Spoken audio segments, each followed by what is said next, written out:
Alright, g'day guys, and welcome! My name is Michael and I'm the Dead Aussie Gamer, and welcome as we come back to this thing that we're doing. It is called Legendary, and what we are doing here is we are designing characters, designing heroes in Hero Forge, as well as, just designing RPG characters, and yeah, just having a good time, hanging out, chilling out, doing the things, you know how it is. Yeah. Alright. I mean, the Hero Forge logo is already there. We don't need it there again. But, of course, a very special thank you to Hero Forge, who, of course, sponsor the channel. And, yeah, we do this because it's fun. Alright, now, what do? Basically, I'm going to be here, and we are going to be creating a character together. The audience inspires much of what we are going to be creating. And, yeah, we're going to hopefully make something fun. Last week, we worked on... Let's see. What did we work on? 7, 4, and 2. Amazing. What did we work on? There he is. Or there she is. We didn't decide on a he or she. But, yeah, this is the character we worked on last week. A gnomish dinosaur wrangler was what we ended up working on last week, which I think came out good. Yeah, it came out very good, actually. So this week, we're going to be starting something new, and I have a challenge for us. So, unlike last week, which we kind of just made what we wanted to with the audience, today we are going to make use of the transparent plastic. Now, the transparent plastic mini, fill feature, is where we go into. Where do we go into? Let me just refigure this out real quick. So we will increase, we'll add just some random paints here. Don't worry, we'll make a fresh character, but, there you go, Hulk, brar. We then go into here, go into settings, and what we can do is we can make transparent plastic. We can then increase, yeah, cool, it's kind of that cool, shimmery plastic. So yeah, the goal is we're going to make a character that is going to make use of the transparent plastic feature, and yeah, hopefully make something fun. Now, for those of you who are, of course, in our, still on yesterday, happy May the 4th. In inspiration to that, I'm also going to be looking at creating a character that utilizes the lighting textures. So the lighting texture is this other feature here where we can add a light source, which you can see is like this glowing red light source there, which we can move pretty much and create a light source. So we're going to try and utilize both of those in the build. So, just yeah, keep that in mind as we go. So yeah. Also, hi Jasmine. Good morning. Good morning. Good morning. Hope you're doing well.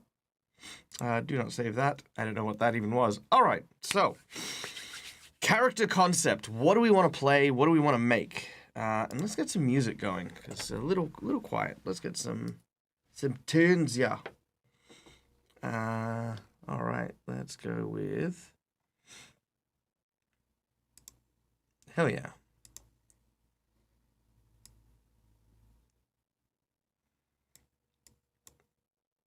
Nice. All right. I'm doing super well, thank you. Yeah, just happy and looking forward to chilling out with folks and making minis. Yeah, and doing stuff. Yeah, that's basically it. Just happy, healthy. All right. So let's throw out some character ideas. What are some character ideas for something that is going to utilize these transparent pieces as well as light? I mean, obviously, leaning towards spellcaster is an obvious one, but I mean, we could always look at like a science fiction character. Like we could look at like robot people or androids. They could be kind of cool. We could look at I guess we could look at what else? Something scary. A ghost of a librarian. That's not a bad one. I do like the idea of a ghost librarian. That's kind of cool. Yeah, some sort of spectre-y kind of thing. Oh, that's really good. I like that one. What else? Let's see. We got well, what about a mix? What if we try to make a like necromancer? A necromancer could be nice and easy. That way we could have like some ghosts floating around, have them be translucent, and then have like this, unholy green sort of aura. That can be kind of cool. Yeah, that could be kind of cool as well.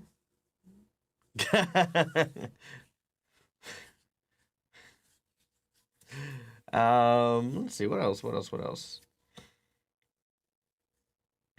I mean, feel free to be wild and wacky about it too. Like because we're going to be fleshing out the character in its entirety, not just building it in Hero Forge. So, let's see, what else is good.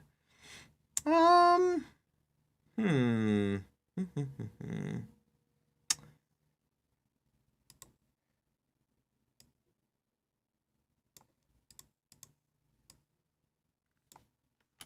Let's see.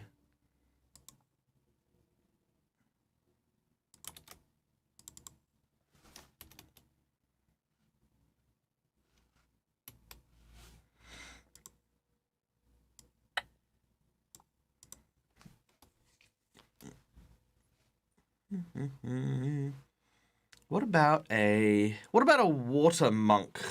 Um, what about a water monk, like a genasi or like aquatic. They use like the water to kind of like Avatar style type thing. That could be kind of cool. The coachman of the black coach. Ooh, that could be kind of cool.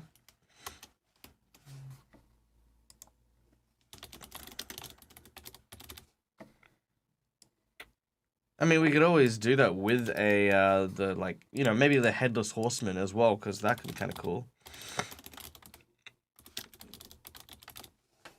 There was a class in Pathfinder that allowed you to be haunted by ghosts. It was a really interesting concept. Yeah, it was it was either the spiritualist or the medium, one or the other. But yeah, spiritualist or a medium.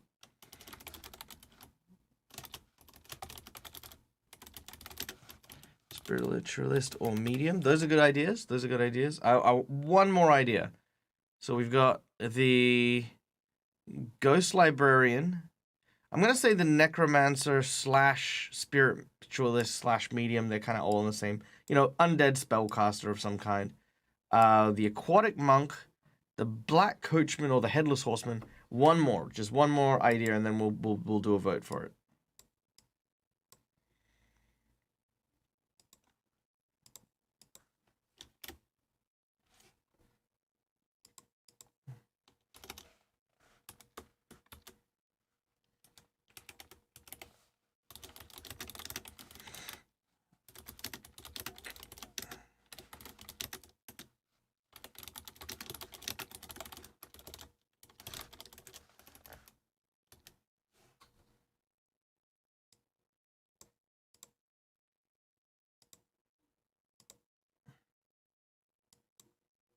Okay, what about? I mean, water's kind of translucent. We've got kind of like the spectral, spirity stuff. I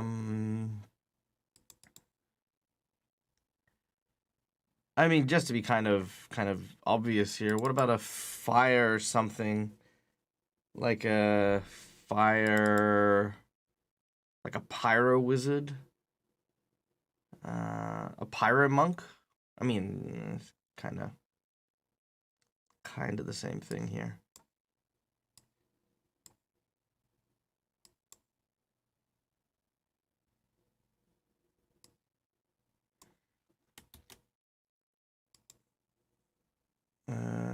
Servant? Warrior of the Moon. Uses light as their weapon. Oh, that could be kind of cool. That could be kind of cool. All right, I like that one. Kind of like that one. Very well. Let's add this one.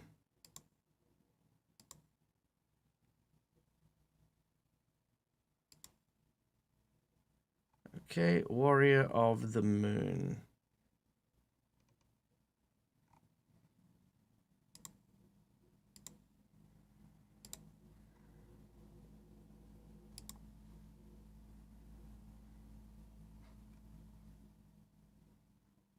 Okay.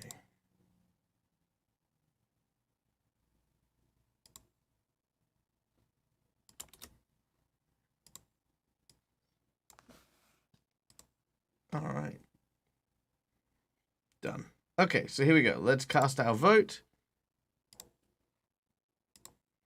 And let's see what we end up with.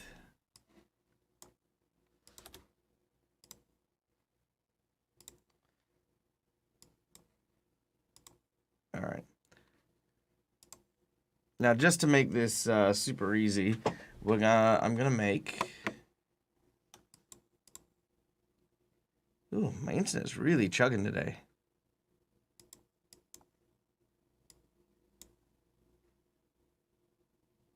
Like super chugging. I hope that. Please let me know in chat if the connection is less than ideal.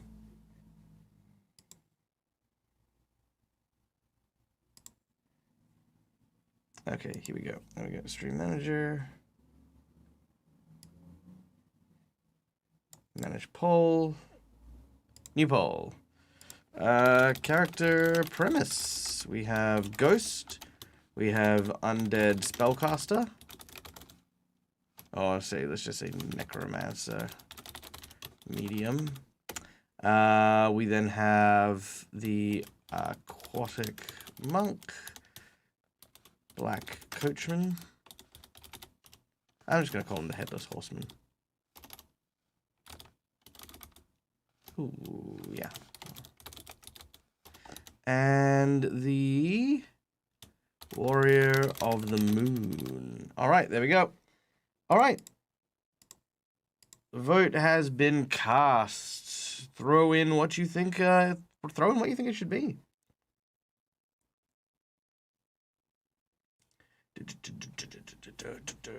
Also, I hope that you guys are having an amazing day. I am having an amazing day so far. I haven't had breakfast yet because it's still a bit early for that. But yeah, for the most part, I woke up this morning feeling a bit inspired. Went and decided to, I wanted to look at making something like a little bit different than last week. Last week we kind of like just opened it up and said, yeah, let's make anything. Whereas this time I was very much like, let's add in a theme. Let's add in something that I want to do. So I love the idea of the translucent plastics. I haven't seen them before, so I kind of wanted to get because at the end of all of these exercises, not only do we design the characters, but we also get them made. So I kind of wanted to see what the what the end result of of like using the translucent minis would be. All right, cool. Well, with the people we have in chat, we have a clear and concise winner. We have the Warrior of the Moon. All right. Oh, $439 auto repairs. Jeez, damn. Yeah, that is a hefty sum. Okay, so Warrior of the Moon, eh? Let's Warrior of the Moon. Yep, that was my fault. Let's hone this in a little bit. All right, the Warrior of the Moon, the Moon Warrior. Moon Warrior. So there's a Circle of the Moon Druid. Warrior of the Moon is a chosen combat with the followers of Luna. Excellent combat choices. Yada yada yada. Okay, so they have glowing weapons and the like. They're a martial. They're a Gish kind of class. So that's kind of what we're looking at. We're looking at a Gish. So so when designing a character like this, especially if I've got like a build in mind, right? Because last time we worked on just the idea of an Eberron halfling, so we kind of researched a little bit about Eberron, and what the halflings were like, and then built the story around that. For this one, the Warriors of the Moon are individuals who worship, of course, the Moon Goddess.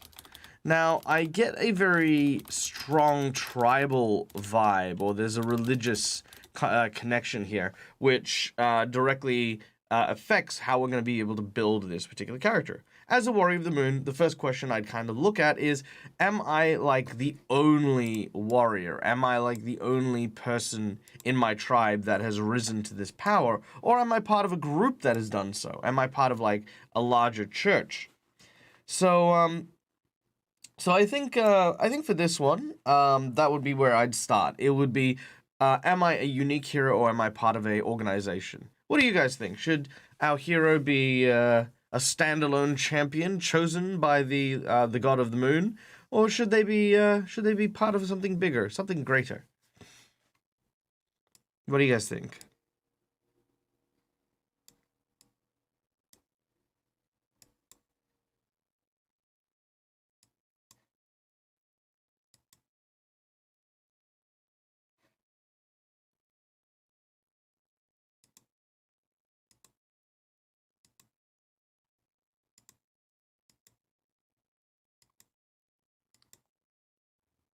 Hmm.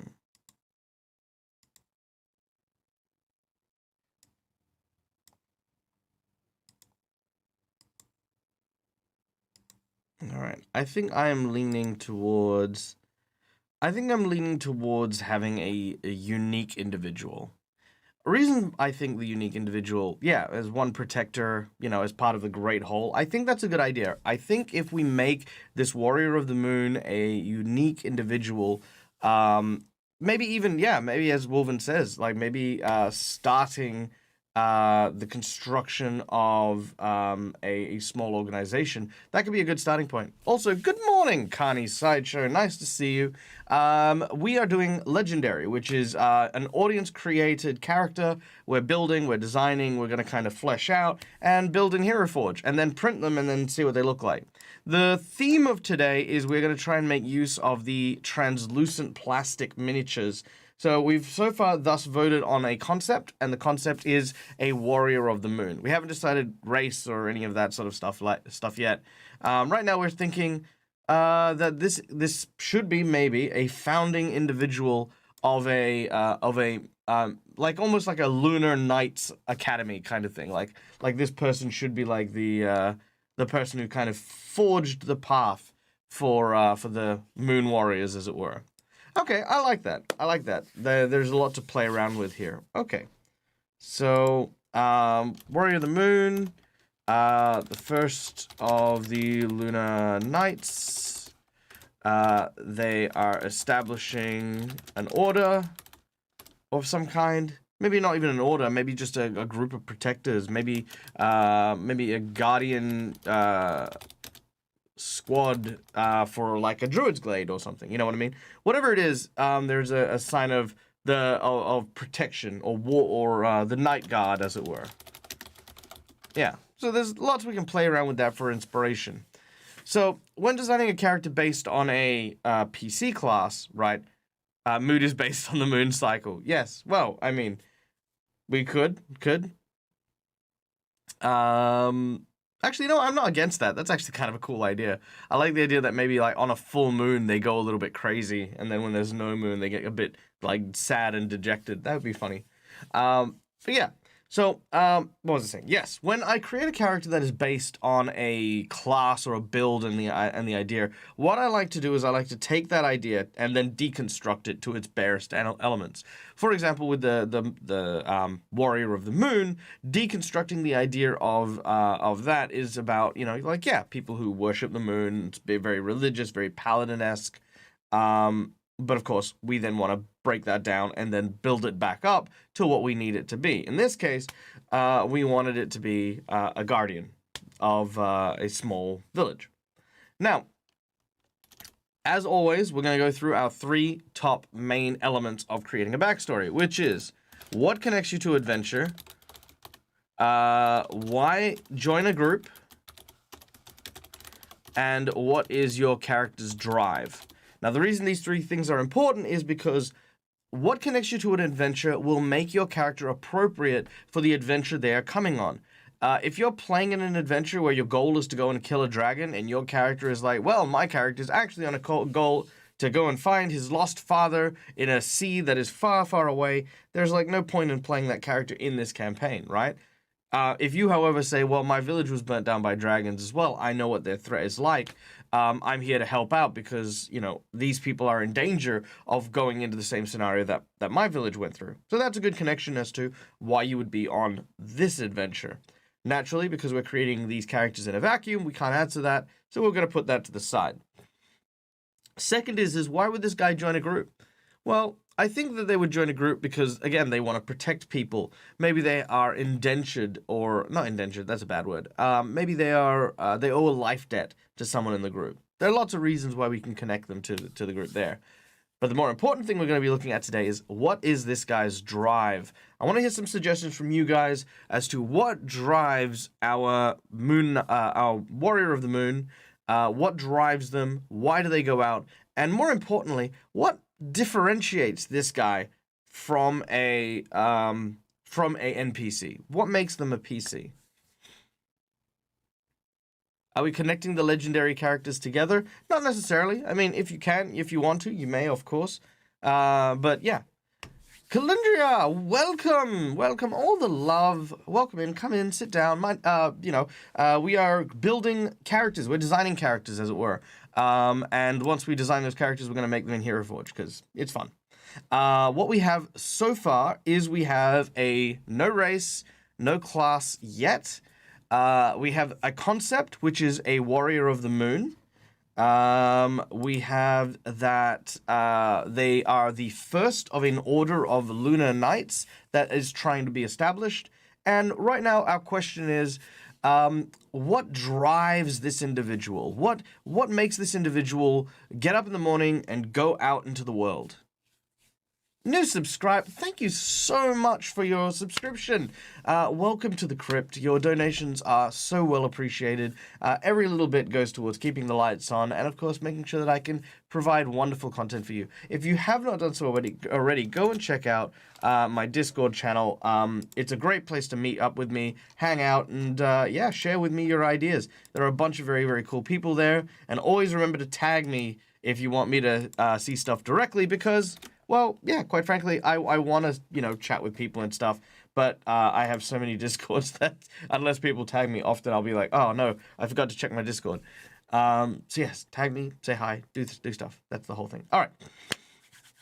So what drives this guy? Now, I think a good drive might be, kind of maybe a pilgrimage of some kind. I'm going to put that down as the first one. So his drive might be a spiritual journey. Spiritual journey. What are some other ideas? Let's go, guys. Come on. Let's exercise those bits of brain meat. What other quests, personal quests, could this dude or woman be on? Born during the lunar eclipse, and the mother was taken away by the spirit of darkness, driven to protect the spirit of darkness. Oh, okay. Search for the MacGuffin. Always a good one. Search for a MacGuffin.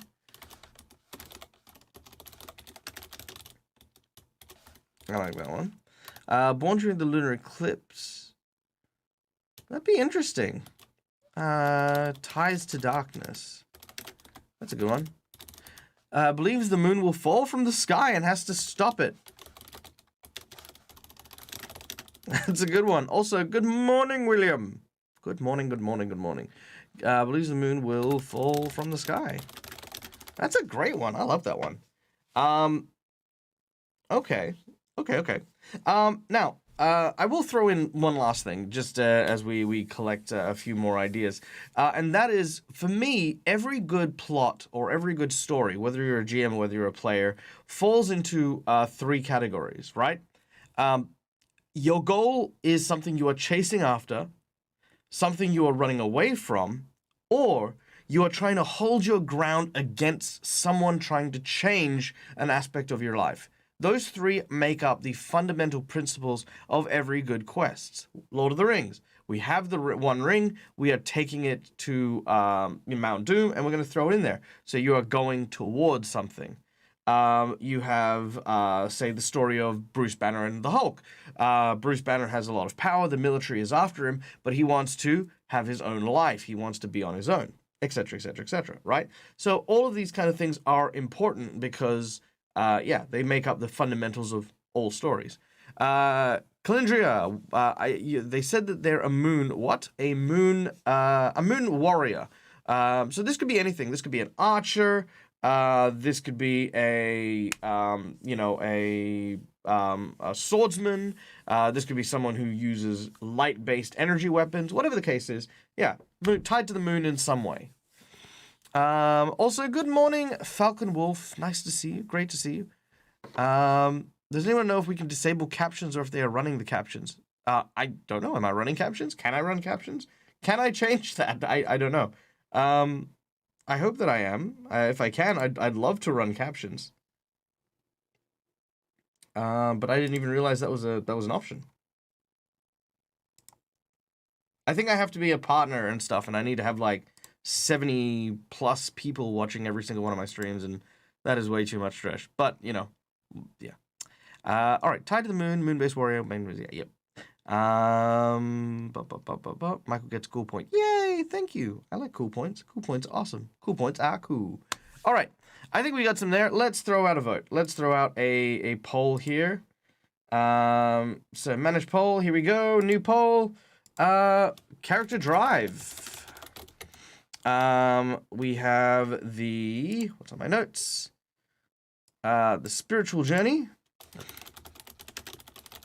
We have the search for MacGuffin, which we can design a MacGuffin as well. We have ties to darkness, which I think is really cool. Like the eclipse and stuff like that. Maybe running away from like warriors of the night who are maybe zealotous. Maybe that's what drove you to becoming a warrior of light instead of a warrior of darkness. That could be kind of cool. Moon will fall from the sky. And we have room for one more. Maybe their family was cursed by the god or goddess of the moon and they need to make amends. Ooh, that's a cool one. Amends to moon god. All right, I love those. All right, here we go. The poll is starting. Falcon Wolf, thank you so much for the subscription. Dude, you are absolutely amazing. Thank you for your support. The channel, of course, thanks you. I thank you. You are an incredible and wonderful human being.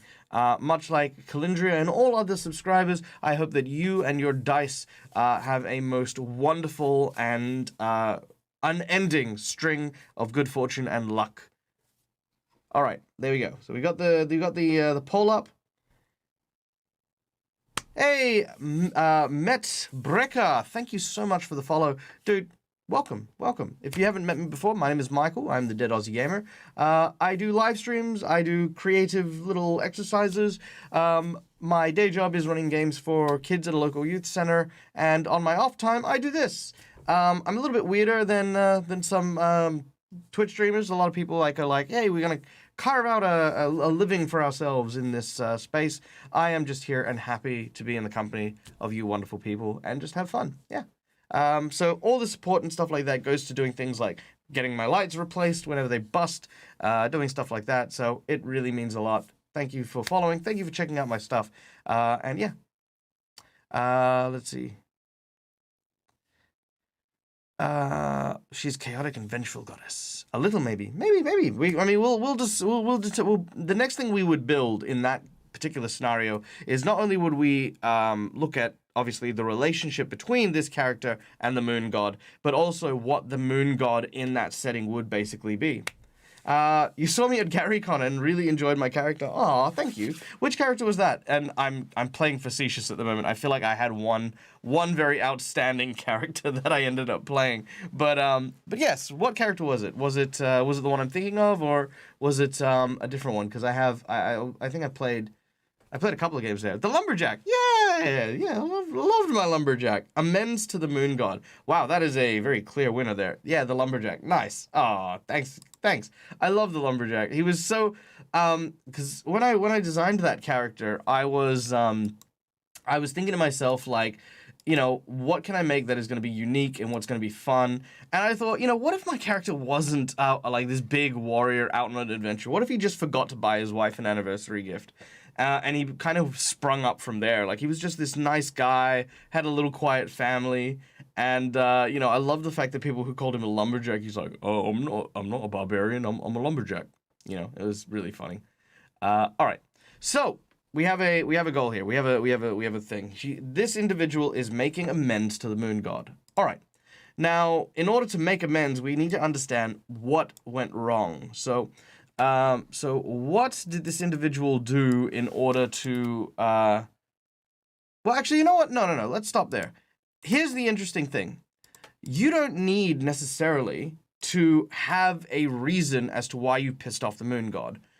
Reason is sometimes as you play the game, as you're in the story, as you kind of pick up more stuff that's happening, you can then shape and alter your backstory to kind of reflect something that might tie in, but only once you know what the game is. So, for example, maybe you thought that you had done something that brought your town's demise by pissing off the moon god, so you're on a quest. And then as you're playing the game, the GM lets loose that, oh, actually, your town was involved in this whole other thing. And then you could tie your thing to that, you know. So let's leave why specifically. Guys, what's happening? Thank you so much for the bits. Falcon, Wolf, Calindria, guys, you guys, thank you so much. Thank you so much for the bits. Wow, that is so generous. That's so generous. Oh, dude, you know what? In fact, for those bits, I'm going to, guys, for these bits, I would like for you guys to ask me any question that you would like about the characterization, character design of a character you're currently playing or interested in, and I will answer it to my fullest experience. I will use everything I have to give you the best insight and expertise I have on those particular character questions. So ask those in chat, and I will throw them in there as well. The moon goddess is harsh but can be giving. She is pro-good but in a terrible aspect. I say, dear Calindra, how dare thee one-uppeth me, ye wench. Oof, don't start the one-ups. Yeah, that goes into a horrible place, and I get embarrassed and end up crying on stream, and I don't need that. This is not the Dreaded GM's channel. I don't need to start crying. All right, so, also, if you haven't checked him out, go check out Dreaded GM. He's a whole bunch of fun, very wholesome, very kind-spirited human being. All right, so, as we say, we are going to be looking away from the why and what happened to how is this individual, atoning? What is this individual atoning for? Why is this individual atoning in the first place? Tato with the viewers. What's up, Tato? Hi, guys. Welcome. For those from the Tato Raid who do not know who I am, my name is Michael. I'm the Dead Aussie Gamer. Welcome to Legendary, where we design characters for D&D and other tabletop role-playing games and then build them in Hero Forge. Right now, we are forging ourselves a Warrior of the Moon who, as we have just discovered, is currently trying to appease the goddess of the moon after having performed a slight against them. Now, we don't know what that slight is. We're leaving that be for now, but we're looking at what his or her motivation is, or what is she trying to do in order to appease this moon god. So what are they doing? Are they going around spreading the word of the moon god? Are they simply doing like a penance? You know, like they go out and they're going from town to town simply doing good acts. What are they doing to make the moon god happy? What can I do, ye beast? Ye had bested me, fair maiden. Ah, taken down. Point, Calindria. Also, Bon, tell us about your stream. What was happening in your stream? Did you get up to much? Was there a lot of funness? Things happening?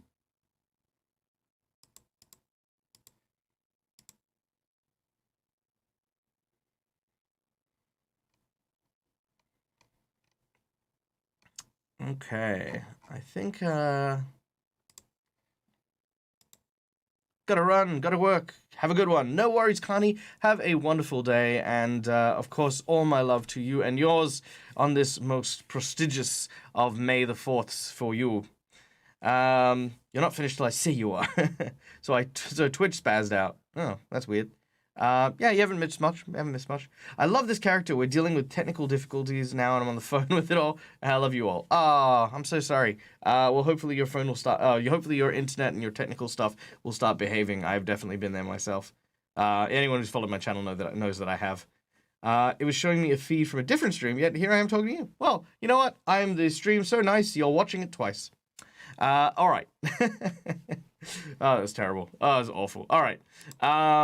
Okay, so let's throw out some ideas here. Character is walking around and is doing good. So is trying to do good in that way. Character is an evangelist. Character is trying to, do what they can in order to preach the word of said God. Let's see, what else? Let's see, evangelist, doing good. We could also go back to the Chasing MacGuffin day. Chasing MacGuffin. Yeah, that could be kind of cool. How to please God. All right, that could be a good one. All right, so I'm going to throw these ones out there. Let's have a look. Penance. Well, yes, so we are looking at someone who is going through a penance. The question is how are they expressing that penance? What are they doing to appease that God in the first place? This could be simply being a hero, right? This could be wandering. This could be, all that sort of stuff. So cast your votes. The poll has been thrown up there. Let us know, and then we will have a nice little team. It's not a good Comcast day. I missed every little thing from the moment I subscribed and did a little bit donation.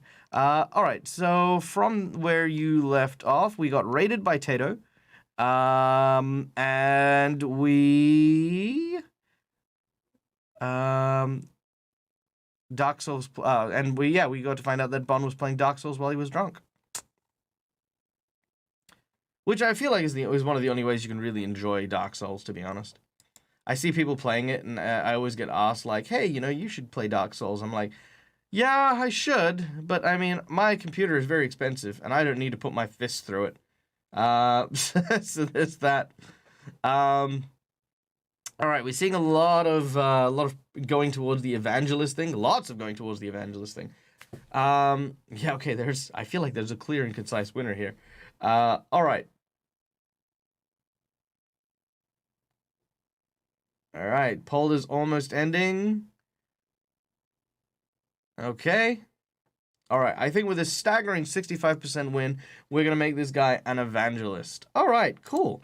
So his drive is to preach the word of the moon goddess.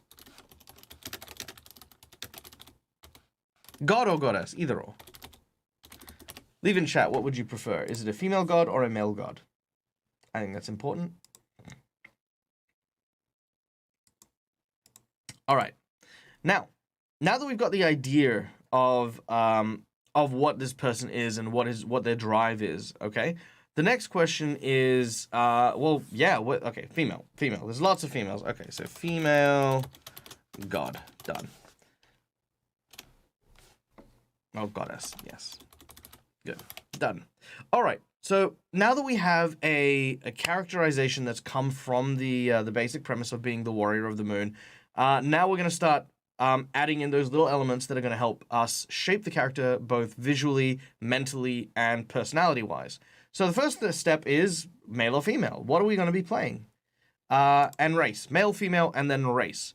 Now, with the moon, I find like the moon is always associated with kind of the druidic, kind of races, species, etc. So elves, for example, like an elven worshiper of the moon god, that kind of makes sense. That kind of falls naturally into it. Same thing with half elves and the like. A satyr? Satyr's a good one. Yeah, exactly. Same sort of concept, the nature stuff as well. Let's see, what else?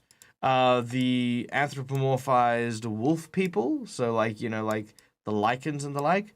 A nymph. Nymph's a good one. Interesting.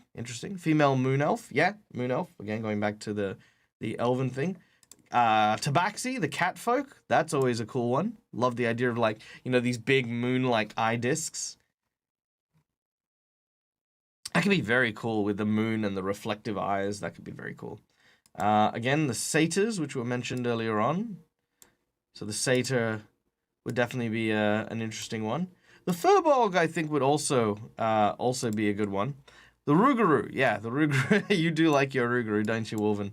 The Furbolg could also be an interesting one. Let's see. A rogue, a rogue. What's what? Let's see. I don't think hobgoblins, rabbits, giants, no, aquatic humanoids. No. Centaurs, orcs, kobolds, snakes. No, snakes don't like the moon.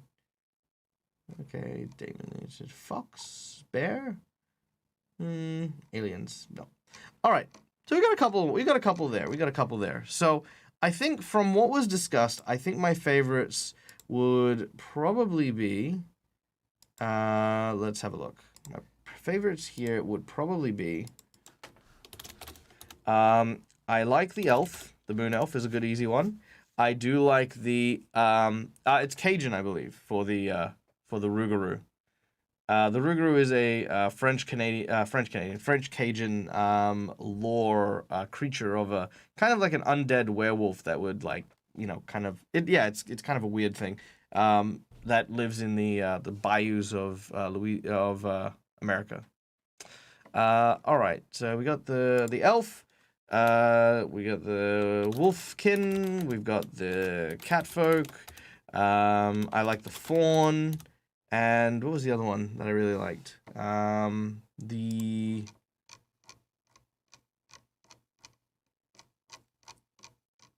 Let's see. Let's throw something out there that's like, let's subvert expectation. Female Tengu, done. Tengu. Tengu is my last one there, so Tengu. All right, there we go. Poll has started. Let us know what we are going to be building. Oh, an owl person. You know what? If we get Tengu, I will throw in owl person as well. Like the Tengu and the owl person will come into play at the same. You have been summoned by a potato. Welcome. Hi Beasley, how you doing? I hope you're doing well. Or Eric. I feel like I should. I mean, I can't help calling you Beardsley because I feel like that's the longest I've known you as. Oh wow, lots for Tengu.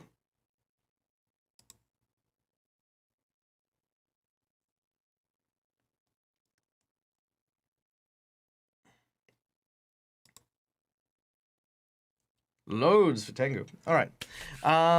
Yeah. Okay. So to fill those people who are brand new in, we are doing Legendary, where we're designing characters in Hero Forge, and designing them just in general, for a bit of fun, just like as a bit of a creative exercise. Looking at the race at the moment. So we've got a little vote going on to see what race we happen to be. Right now, I think we're leaning towards the Tengu at the moment, which I think a lot of people actually want to use the owl for the Tengu, which is cool.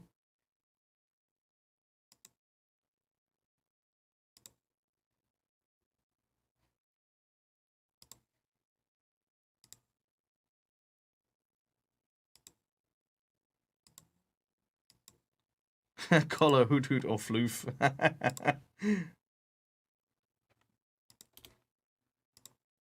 All right.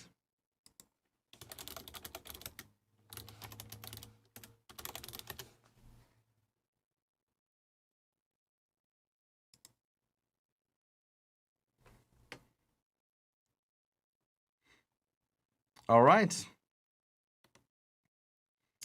I believe that casts our vote, and we have the Tengu.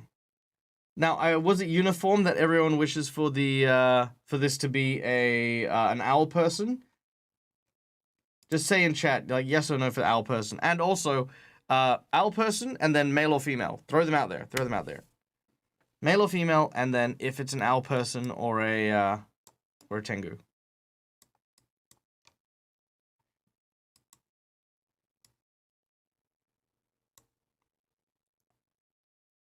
Owl female. Female. Yep, female owl. So I got 2 female owls. Tengu female. Owl female. Female owl. All right. All right. Looks like there's a lot of. Okay. There's a lot of owl female ones. All right, unless there's a massive influx of Tengus. Yeah, unless there's a massive influx of that. What we're going to do is very quickly, before we forget, we are going to go into clothing. We're going to go into heads, and we are going to throw in the owl. There we go. Okay, so we have our female owl person. Now, from here, we're starting to visualize the character. Now, after we've designed like some of the base concepts, such as we have the Warrior of the Moon, comes from a tribal society, is establishing an order of night guards known as the Lunar Knights. They are preaching the word of the Moon Goddess around because something had happened in their past that made them have a slight against the Moon Goddess. So they're kind of making amends, as it were. So there you go. That looks awesome. Oh yeah, absolutely. It is. Is it owl-dorable? I love the puns. All right. So with that in mind, I guess the next thing we want to look at is, as a Warrior of the Moon, we have to look at what type of martial skills they have. Do they use a sword? Do they use a shield? Do they use a club? Do they use a bow and arrow? And remembering that we ideally want to be able to use some of the transparent plastics as well. Like, that's one of our primary goals here, is to use the lighting and the transparent plastic. So what kind of weapon do you think this individual would wield? Let's have a look at some while we're collecting ideas. We've got a variety of different swords, which, you know, I think would definitely play to the whole knight idea. A crescent-shaped scimitar. That is a khopesh, which is always very... I don't know if it's moon-related. I mean, I feel like it's always Egyptian-related. A hook sword, which is always very cool. So for those of you who want to refer to it later, it's called a hook sword. Transparent bow and arrow could work. Yeah, that's true. That's true. Cutlass, fachion, falakata, scimitar. That's the scimitar there, which is all right. Looks pretty cool. A sickle. Yeah, sickle could be fun. Sultan's scimitar. Khopesh. Yeah, khopesh could be good. Let's see. Staves.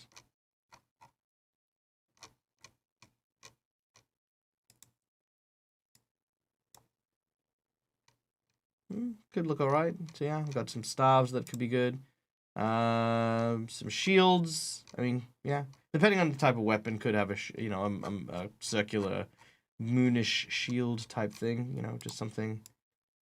Yeah, something small. You know, that could be kind of cool. Some clubs, big clubs, little clubs. I don't know. I'm not feeling clubs, to be honest. Definitely not. Polearms. I think if any, it'd be... Oh, actually. So this is a monk weapon. It's called a Lajantang. Ooh, magic. Yeah, that could be a good one. That could be a good one. You guys know all the weapons. I know like 4. Magic could be good. We'll take a look at some of the magic. Oh, actually, sorry. Before I get past that, there's also that one there. Another Egyptian weapon. It's a polearm from there.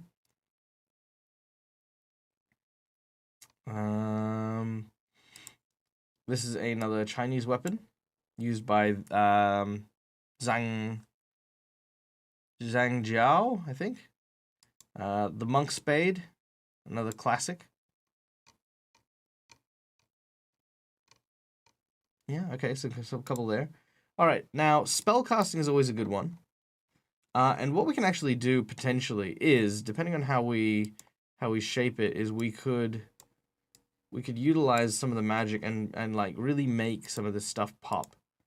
So we have shield magic, we have ball magic, chain magic, lightning magic, oh, rainbow magic, I guess. Fire, it's like, I don't know, magic missiles, I guess. Earth and rocks, swords, yeah.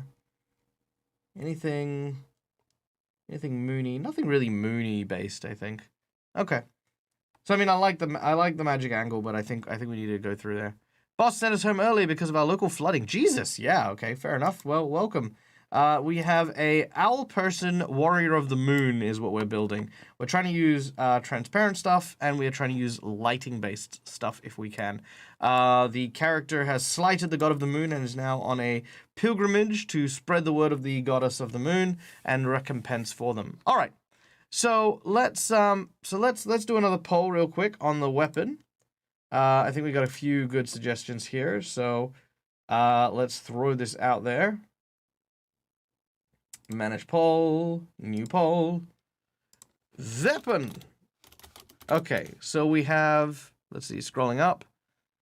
I wasn't really a fan of the scimitar, but I do like the suggestion of the Kopesh from Vori Klex. Also, very nice to see you. Thank you so much for coming and hanging out with us today.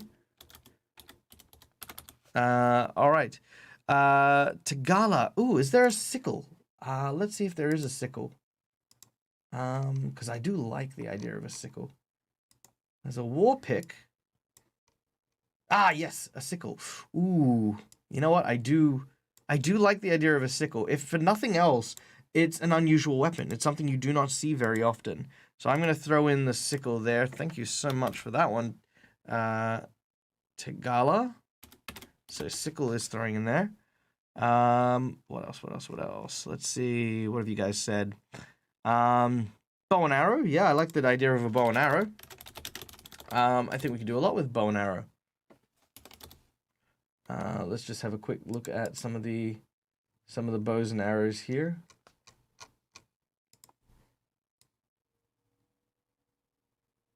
Yeah, those could be kind of cool.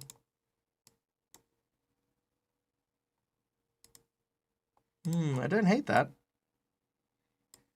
Maybe it's because like owls have like such good eyesight. Maybe that's why that's really sticking in my head. But all right, so we'll put bow and arrow in there. What else do we have? She could be a Gandalfling, staff and sword. Okay, let's throw in staff sword combo. Let's see. Give her a crystal ball. Ooh, a crystal ball could be cool. Okay, kind of. Maybe suggest using a mana potion effect on the blade. It would make it look interesting. Yes, when we get to coloring, that is one of our primary goals. All right, I think crystal ball will be our last. Crystal ball. Yeah, just crystal ball. Done. All right, here comes the poll. Also, what Grizzles was talking about with the mana potion color, it's actually also one of my favorite colors as well. Which is this one. No, it's not. That one. Yeah. This one is one of my favorite colors. It's got like this lovely, awesome blue that has a kind of a darker blue inlay. Very shiny, very cool. Yeah, it is very nice. All right. While we're doing that, let's play around with her size a little. I think she was a bit too squat for that. Use it for the eyes on occasion. Yeah, fair enough, fair enough. All right, let's see. Sickle in one hand, crystal ball in the other. Ooh, that's a good one. If we get the crystal ball, I will throw that up as a potential as well. Although it does very much look like crystal ball is the forward winner here on that.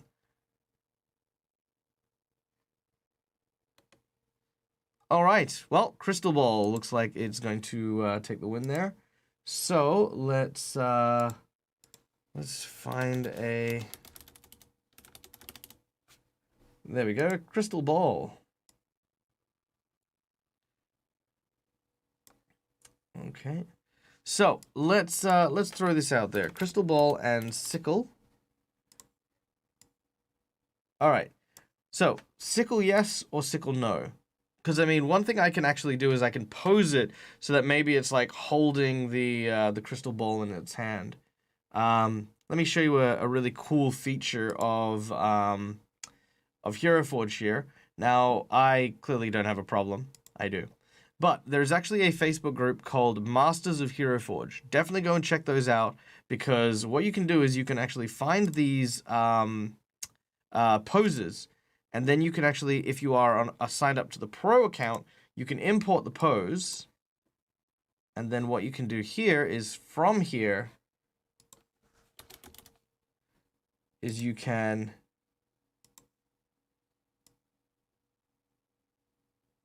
create that kind of, you can change your starting point. So my thoughts here, what do you guys prefer? Do you guys prefer a crystal ball that maybe she's looking into, or would you prefer a crystal ball and a sickle? What is your choices here?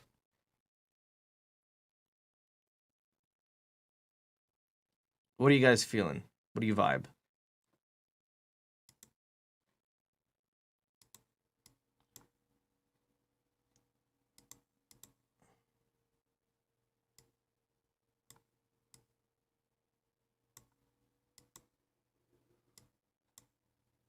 Vibe the ball? Vibing the ball. All right.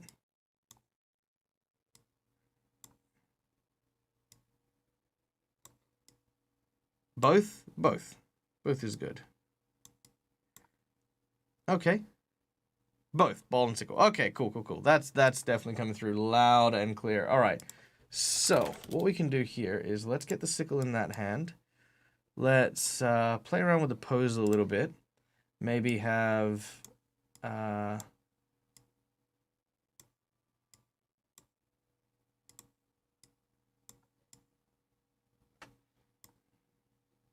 change the grip a little.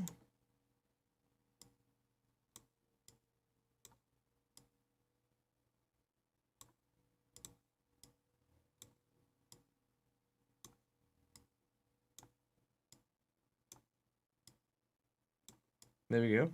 Just a kind of a more casual thing. Reverse the sickle. Yeah, we can do that.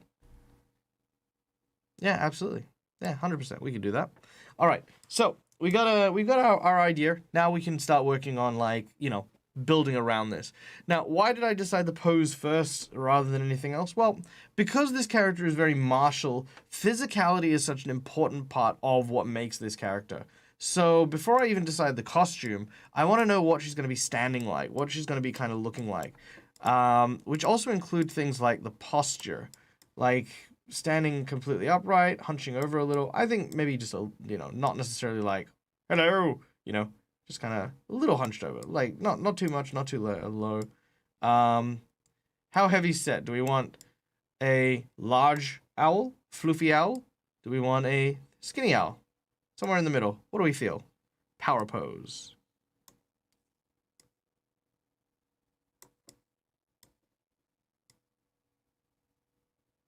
I think definitely some muscularity is needed.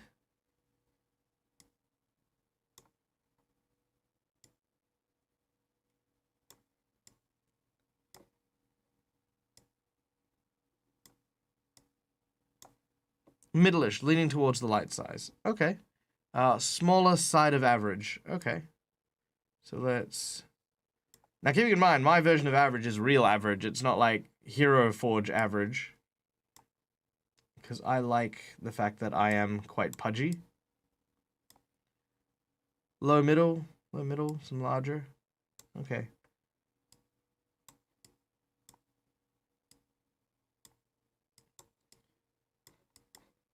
All right, what about tail? Tail, yay or nay? Let's throw out a yay or nay on the tail.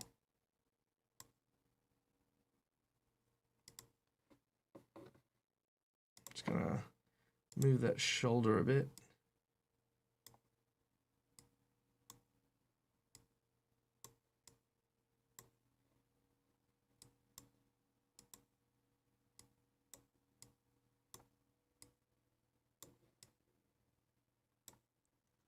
Yep.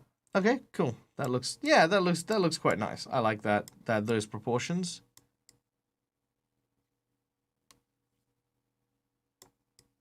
Eh. Do we like these proportions? Are they good for build in terms of what we're looking at? Crystal ball is an egg.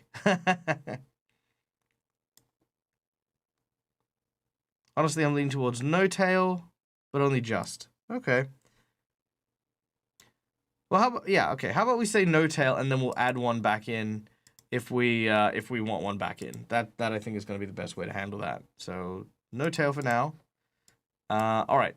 Now let's go to clothing. Clothing is the best bit. Now we can't add a headpiece because the headpiece is going to be the owl head. So that's staying. That's just where it is. All right. Next piece, let's look at our chest piece. Ooh, a medieval gown. That's a new one from Hero Forge. So one of the good things about being pro is that you get access to all the previews of what's coming up the next week. So yeah, medieval gown. That's kind of cool. All right. So Goddess of the Moon. So do we want like a... Because keeping in mind it's a warrior, so we can always make it look very druidy. You know, we can add leaves and the like and all that. Or we can look at making it like kind of like your Eldritch Knight. Okay.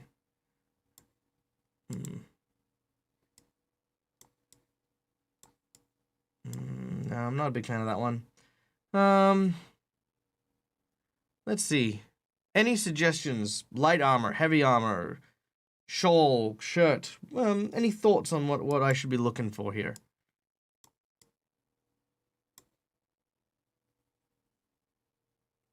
I'm just kind of picking and choosing on a whim here.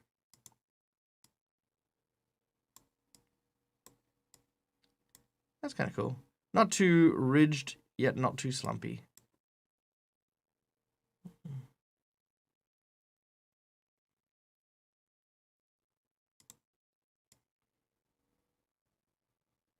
Well, that's kind of nice. I don't like the what's happening here with the collar, but I do kind of like the pattern there. That's kind of a nice one. Let's see. Oh, that's kind of nice. Almost like the fur and feathers kind of thing. They kind of work. Maybe it's just me, but does it look like that made it really chunky? Super hype! Yeah. Oh, see, yeah. Which one, Cal? Did you like that one or which one? Let me know. Warrior Cutlass. Ugh, that would be so good if there was an undershirt for it. Because I don't know about you, but you know, and I'm not a woman, as I'm sure hopefully some of you can tell. But I do not like the idea of bare flesh being against armor in that kind of way. Maybe it's just me. Welcome to the crypt, Met Brecca. Thank you so much for following. You are a wonderful human being, and I hope you have an absolutely amazing week. All right. Yes. Okay. That one's not bad. Don't mind the leather armor there. Keep getting network error on Twitch. Had to switch. Yep, no worries. No worries at all. It literally, Lance, this is the only reason why I broadcast it on Facebook. Oh, sorry, on YouTube. Is just for you. Just for you, mate. That one's not bad. It's not bad. I don't think it's flattering to the female form for that one, but it's not bad. Furs? No, not really. Don't really feel the furs. Steel armor against skin is very uncomfortable, especially when fighting. Yeah, I can imagine. That one's not too bad. That one's not too bad. That's the studded leather.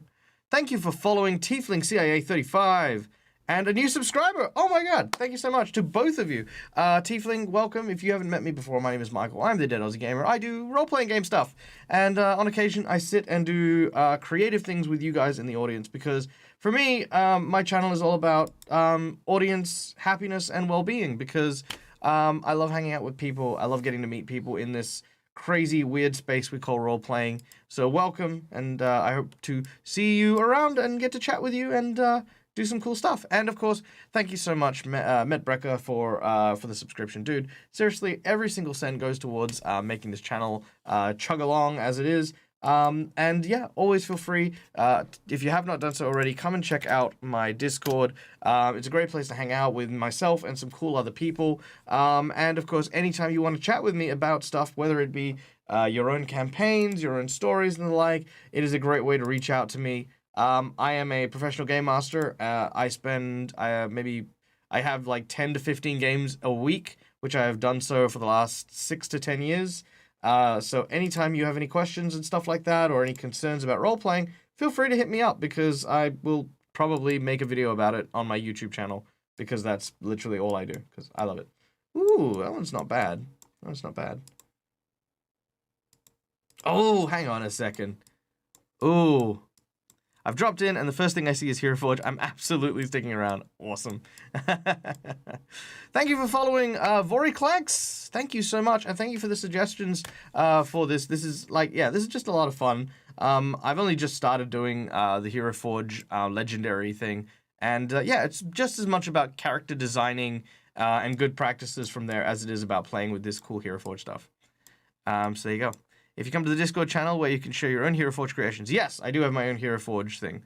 Do I play games and not just DM? Yes, I do, Tagala, but I usually do it on other people's channels. There is a section on my Discord where I link the playlists to the series that I have featured in. So I've been on How to Be a Great GM, I've been on the D&D official Twitch channel, World Anvil, just so many, just tons of stuff.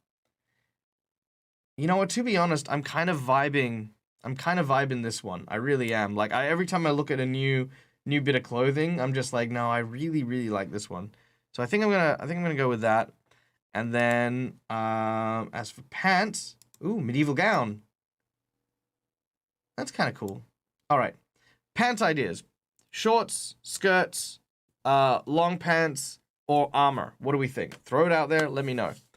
I've always wanted to be a professional GM, but there's so much pushback. Dude, as someone who is a professional GM, I will say this. It is one of the hardest groups to get into. Why? Because there's still a big stigma around people not wanting to pay GMs because there's an understanding that it is something that we do for fun, and it's not something we should be paid for.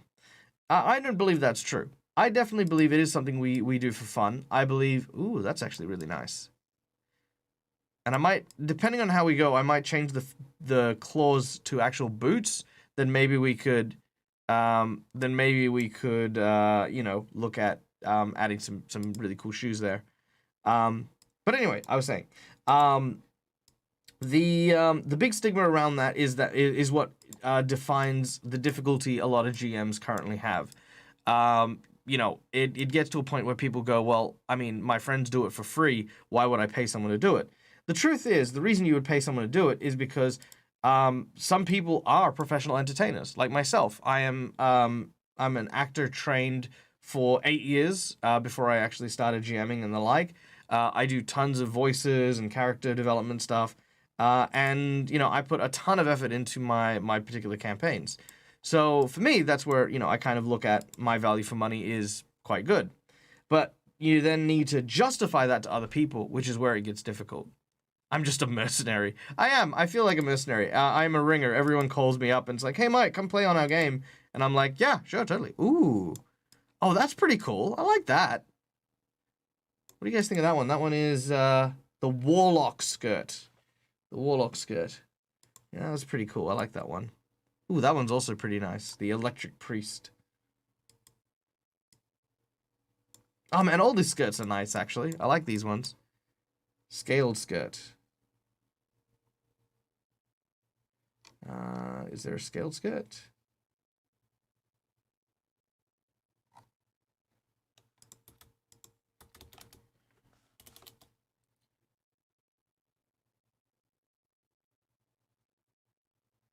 I don't see a scaled skirt.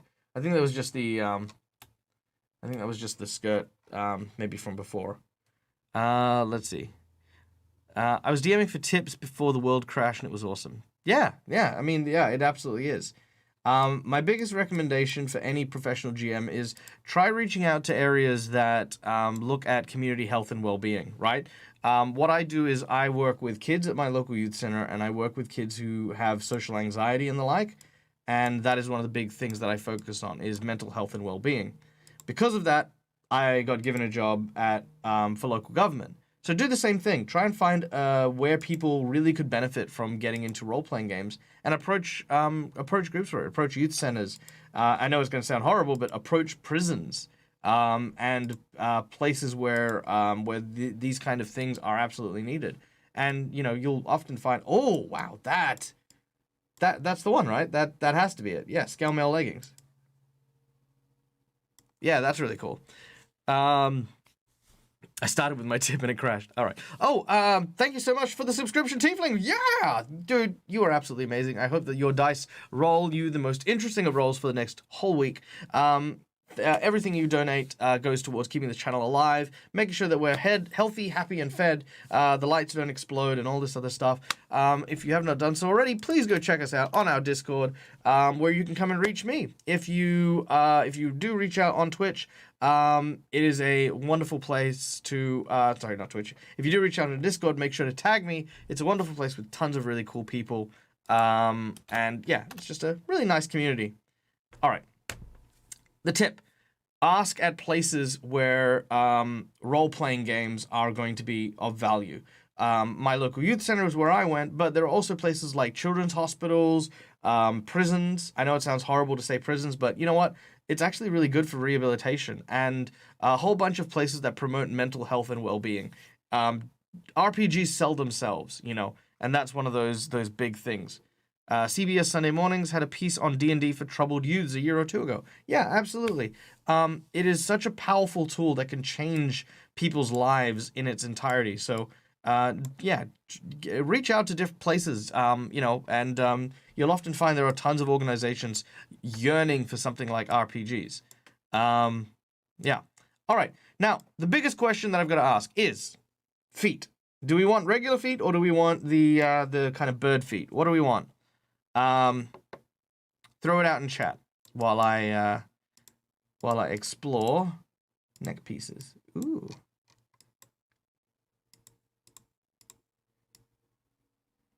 Oh, if it was a little bigger. Damn, that would have been cool.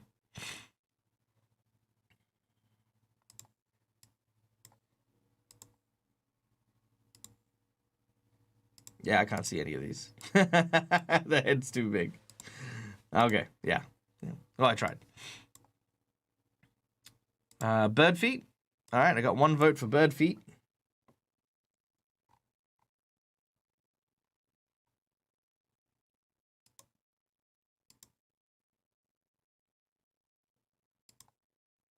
Bird feet, bird feet. 2 votes for bird feet.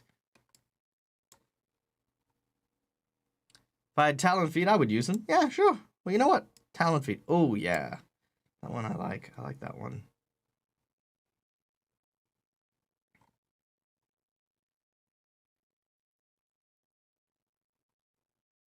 All right.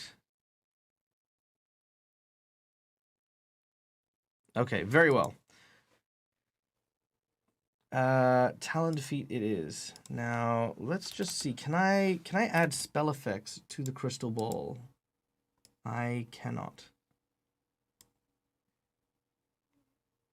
Okay, birdie Pete's. All right. Okay, any side weapons? Now, I think the side does look a little bit bare. So I'm thinking maybe like a pouch or something.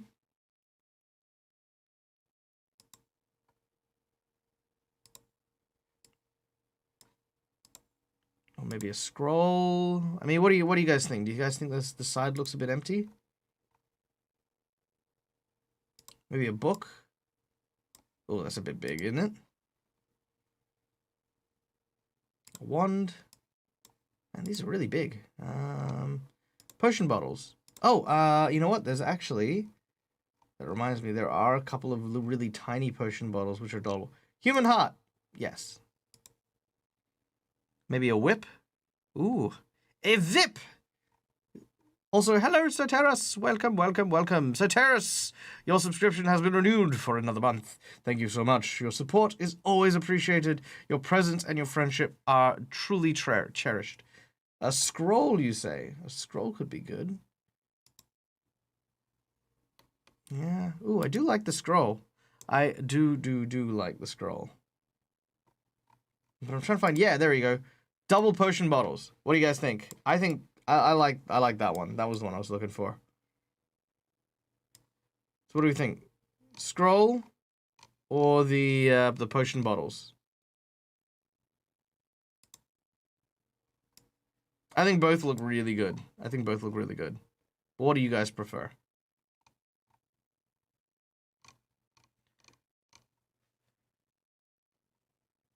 You know what? Let's do this the old-fashioned way. Let's throw a poll out. Manage poll, new poll, side item.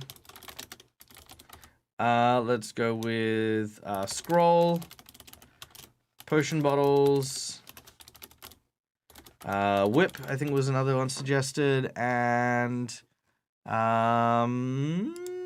go with water skin. There we go. Because I also kind of like the water skin ones, like these ones. So like those ones look kind of cool. You know what I mean? Or voodoo doll. Yeah. Genie lamp. That's terrible. Yeah, the book's just a little too big, you know? I really wish there was like a book holster that you could then like use as a strap.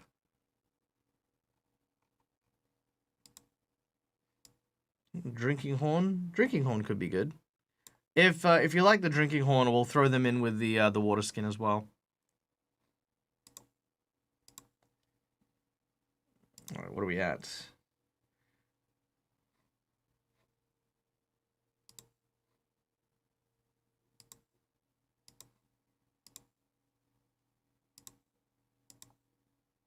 Okay, votes coming in. Looks like the votes are going for the potion bottle. Oh, we're getting some for the scrolls. Nice, nice.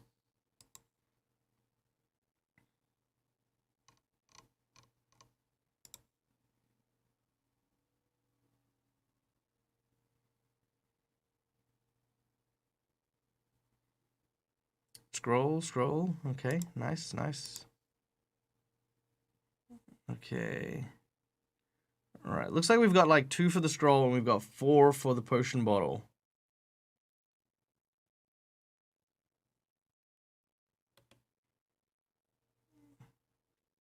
All right. So we're gonna go with the potion bottle for now. All right. Now, I guess the last thing is cape or no cape?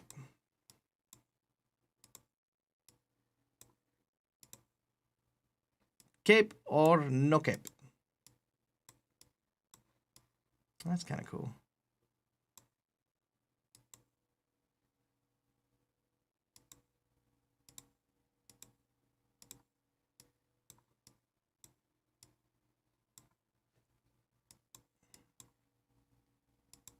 No cape? No cape from Lance. Capes are cool from Soteris.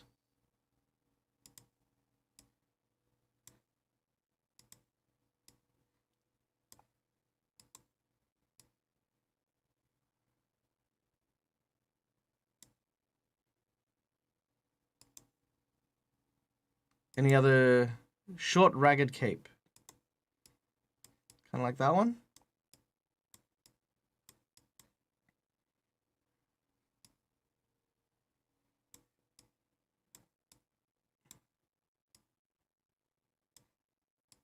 All right. Any other takes on capes? Speak now or forever. No capes, but I actually like the capes. Good on you, William. All right. Yeah, I'm kind of feeling either the short, ragged one or the tendril one. I mean, the tendril one might be a little bit too hyperactive. I also dig the this woolly one. Not seeing all the messages. Yeah, well, I don't know about that, Soteris. I'm reading them out, so I mean, all the same. A cape seems a little much for the character. Okay. Maybe, oh, you know what? I wish there was a hood. Fur cape. Fur cape. All right. Let's do a poll. Let's do a poll. We seem divided on it, so let's go with manage poll. Here we go. New poll. Cape.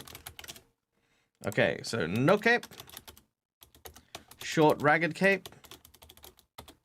Fur cape. And tentacle cape. Boom. Poll is up. Yeah, it's fine. Just Twitch oddities. Ooh, YouTuber. I see. I see. Yes, I'm streaming to both because for some reason or another, a few of my people who use telephones to watch the stream don't actually get a good Twitch signal. Which again, ironically, is one of the incentives to trying to get into partner. But I find that very silly. It's in my mind, it just kind of like means it's like, well, so I'm not allowed to change my settings and stuff to make it easier for people to watch. Yeah. Yeah, by all means, come join, come do stuff. And you know what? If you actually say stuff in YouTube, I do count it towards the stream as well. I do absolutely count it. Yep.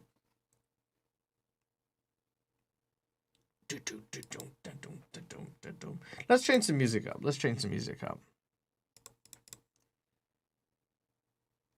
All right.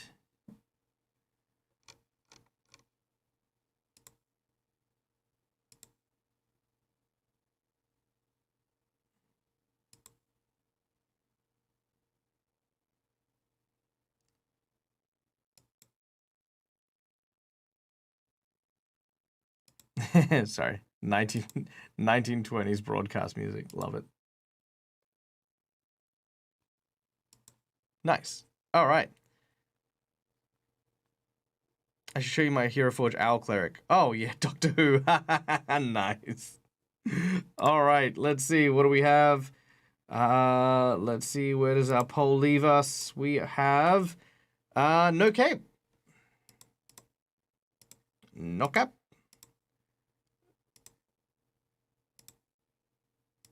All right, so no cape it is. Okay. Now,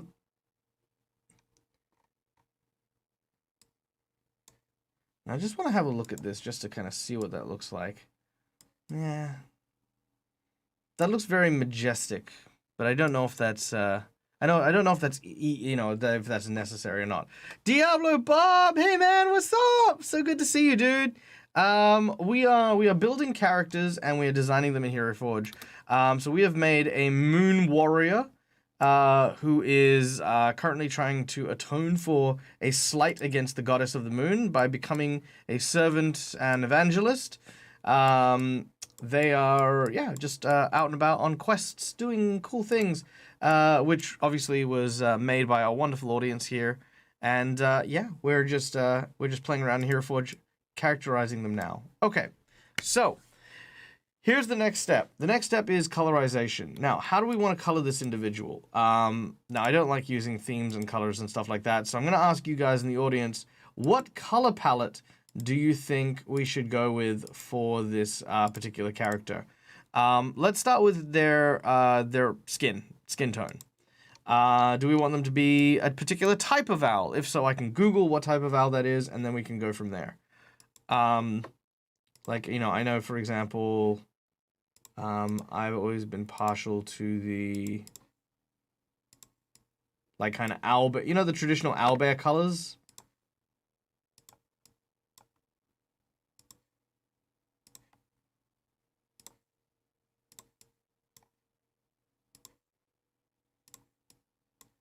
I've always been partial to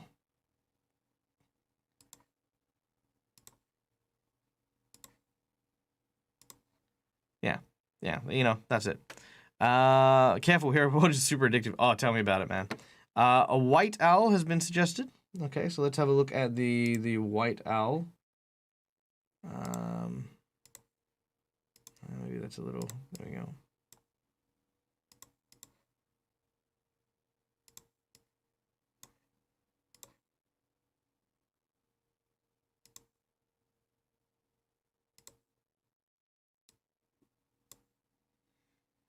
White owl with a dark face.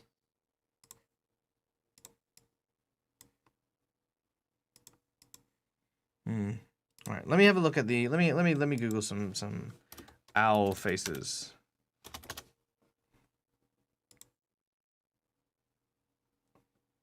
Look at them. Aren't they adorable? I love owls. Owls are adorable. Ember Volcano. Look in rocks for magma. Whoa, sorry, did I miss something here?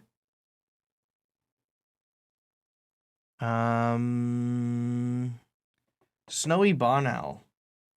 So I believe this is the snowy owl. Snowy barn owl. Let's have a look. Snowy barn owl. Okay. I wish I could get that face just right. Okay. All right. So I'm digging that coloration. So how would I make it? I would... All right.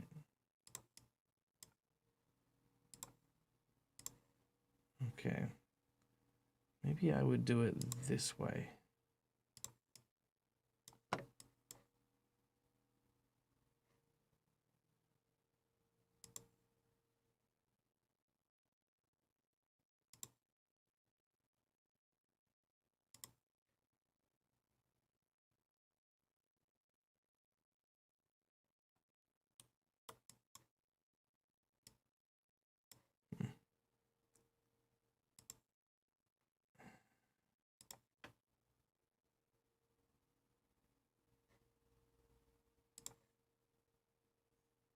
There we go. Perfect.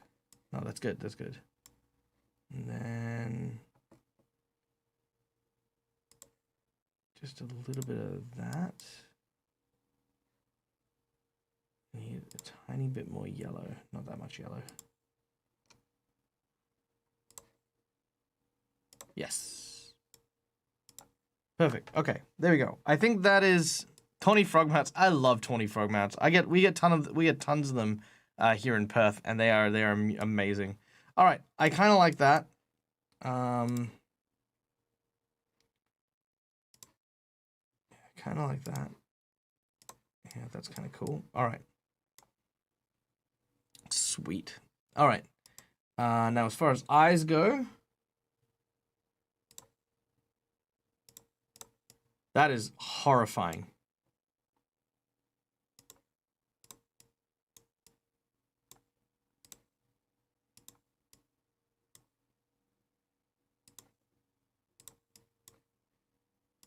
Yeah, regular eyeballs on owls is awful. What do their eyes look like? They're just kind of black spots, aren't they? Brog. All right. All right. Well, I think we need to start with bird eyes, and then maybe we can adjust the color from there. I've got two parts: a captive breed and a permit. So I get a few babies each year. Oh, that is so adorable. That is like the most adorable thing. All right. Color palette. So what are we going to be looking at? So while we decide on the color palette, and I want you guys to maybe throw out some suggestions on color palette. Now, color palette should have a primary color and a secondary off color. So come up with a primary color that you'd like to see, and then a secondary, and then we'll take a look and see what we can get. In the meantime, I need to color your skin.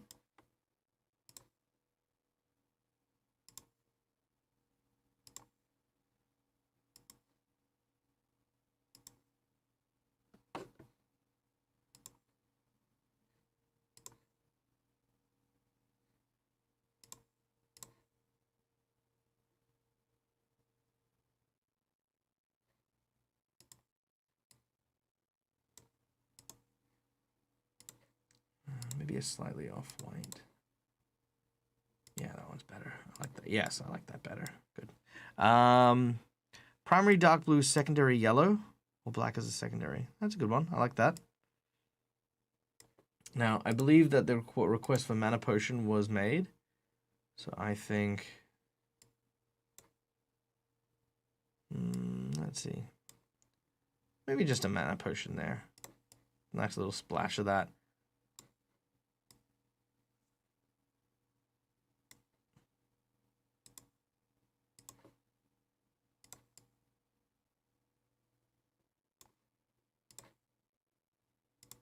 Silver and blue from Gonzo Man. Yeah, that's pretty good.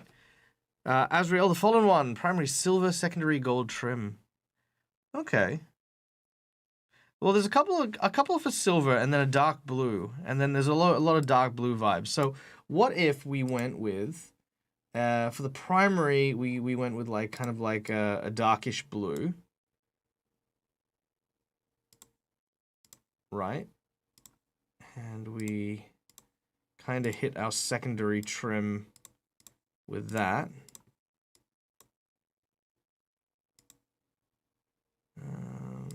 Yeah, so we hit our secondary trim. Yeah, that looks all right. Maybe just to make sure that we one of the things in here for just always make sure you hit all of the marks you want to. If you miss, you'll miss out. All right. So if we've got that kind of dark blue with that kind of metallic sheen, we can then look at adding that kind of silver.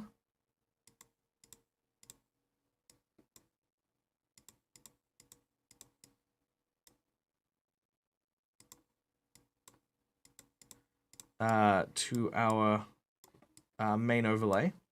But what we can actually do is we can look at segmenting it. So that we create a lot more definition. So that way he's, that way she looks a little bit more well-defined, which I like. All right.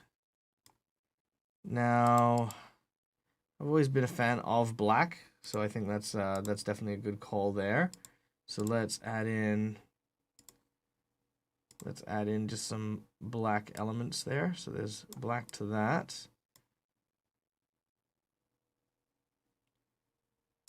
I wish that you could make like a starry night type thing. So let's fill out a couple of little spots here. There we go. So black to that. And some gold trim.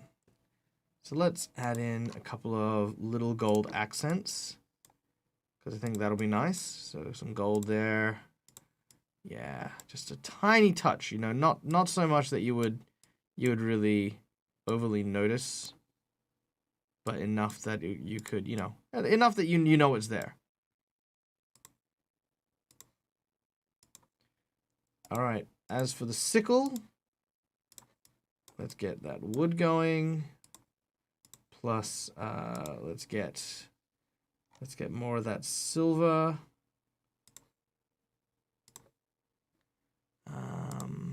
Let's adjust his hand a little bit just so that we can.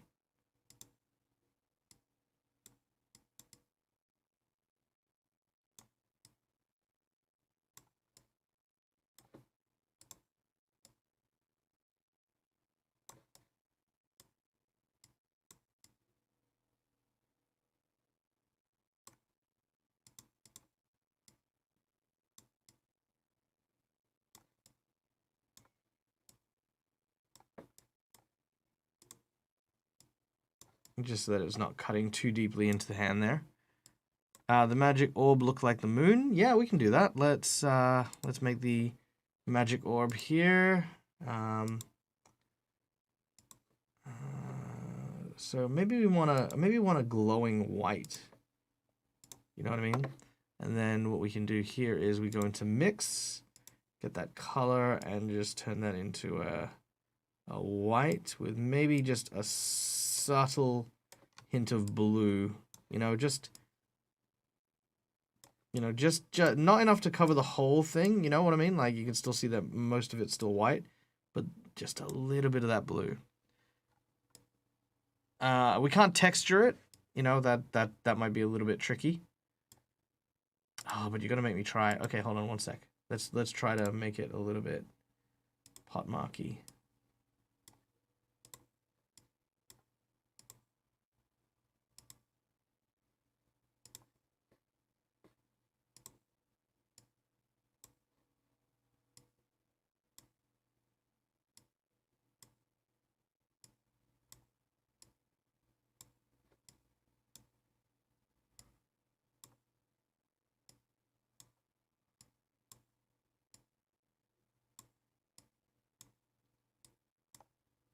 Nah, I don't know if that's.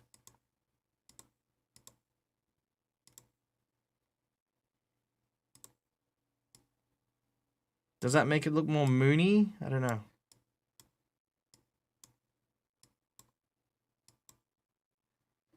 Does that make it look like a moon, I guess?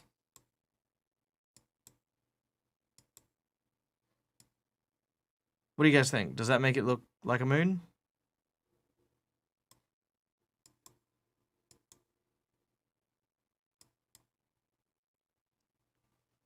That looks awesome. Ah, thank you.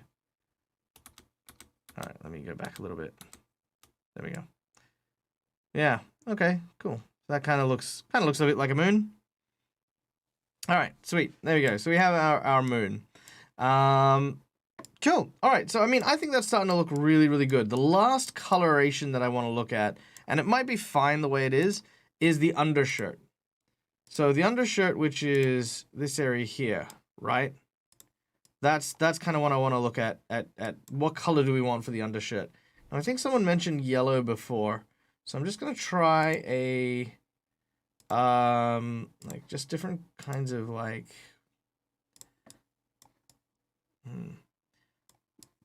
like I think white and yellow are maybe a bit too close to the skin tone colorations. I mean, a blue could work nicely.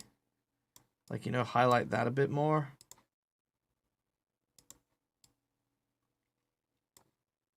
What do you guys think? Who's got good taste? We got good taste. Yeah, we do. Look at you guys go. All right.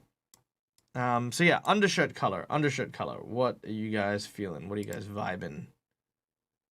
Red sky at night. Okay, whenever I think of like the red sky, I think of like maybe like a burgundy color. That's kind of what I imagine when I think of red sky at night. But I don't know, red and blue have always had a weird relationship with me. Maybe if I made that like purple and connected those. Maybe. Yeah, I'm not sure how to feel about that.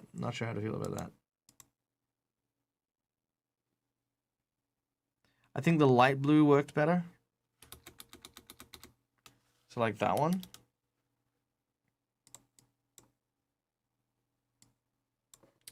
Yeah, I think I like that too.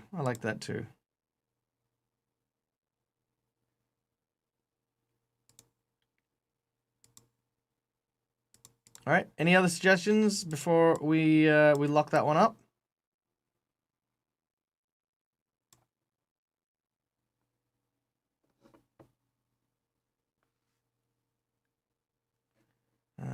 I'm also going to play around with the eye while we talk. Really like it. Nice. All right, so you can actually play with the eyeball quite a bit.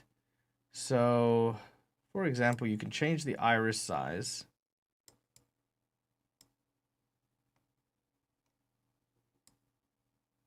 Change the colors of the pupils and the like.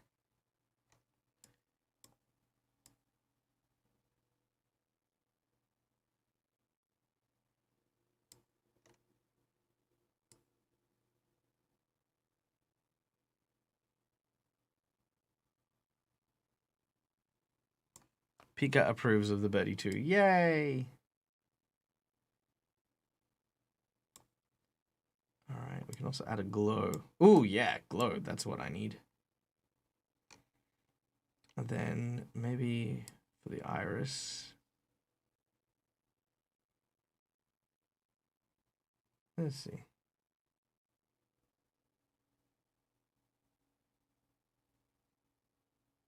Let's get that goldish hue. What do you think? The yellow or the gold? I mean, we'll change the way that her eyes are looking, but I like the super white pupils, the moonstruck. Oh, okay. Let's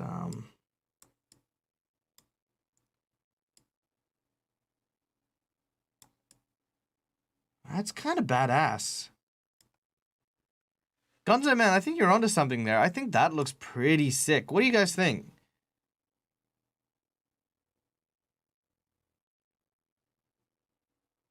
What do you guys think of that one?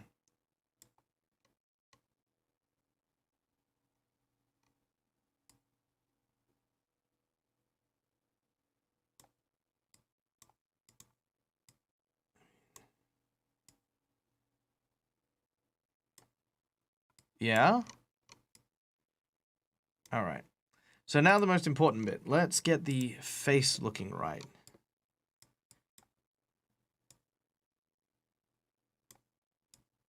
Okay, so first of all, we need to separate the left and the right eye. Don't ask me why, but bird eyes, I feel like, always need a little bit more care and attention. All right.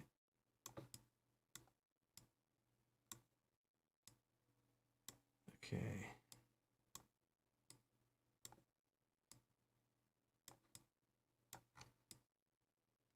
There we go. So now that one's making good eye contact with the orb. Now, again, one of the goals that we were looking at doing is adding in the translucent plastics and adding in the lighting source. So now let's add in a lighting source,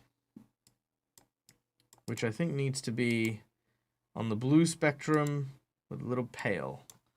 All right. So as you can see, we have a light. So if we have this as the light source, what it'll actually do is it'll create dynamic shading. But we can change up the intensity so it's not so overwashed.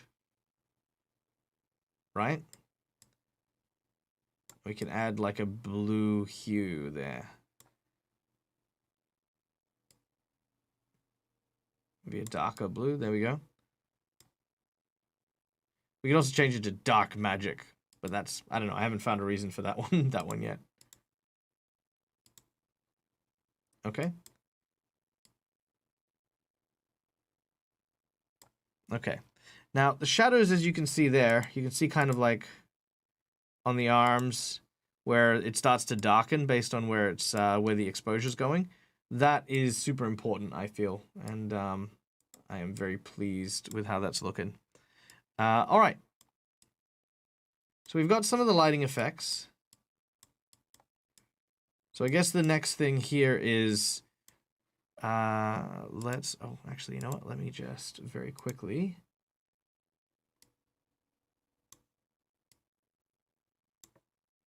Let me just adjust that because that's kind of been.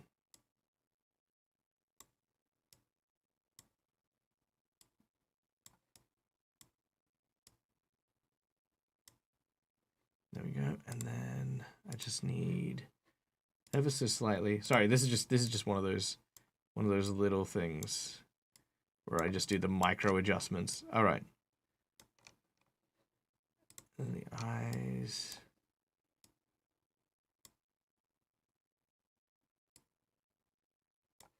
There we go. Just a little off to the side. Tiny bit off to the side. Because everything being centralized always looks very strange for me. I always love like a 3D dynamic. So just having it off to the side a little bit is super good. And then let me just check that lighting source again.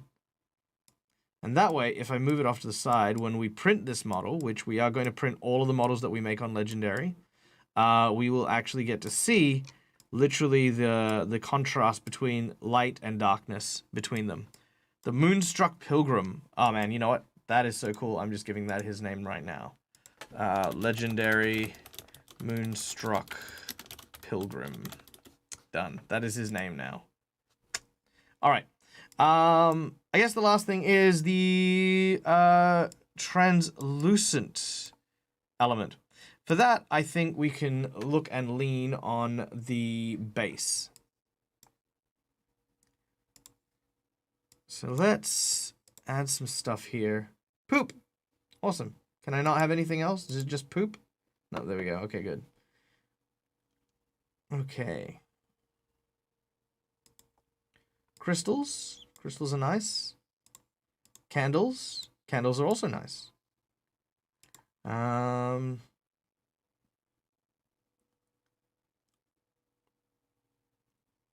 Let's see. What else? A fire? Oh, that's kind of cool. I do like the idea of him being at a campfire. And we also create another light source too. Ooh. That's a tempting one there. Tiny little turtle. Oh, turtle. Tiny ghost. Ooh, spooky ghost. What do you guys think for base? Do you think anything in particular? Mushrooms are often tied to the moon. An egg? Mushrooms. There's also eggs. Where's the eggs? There's a chicken egg.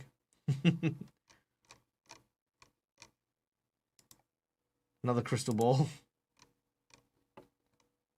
You know what? Honestly, I think this might be a case of less is more.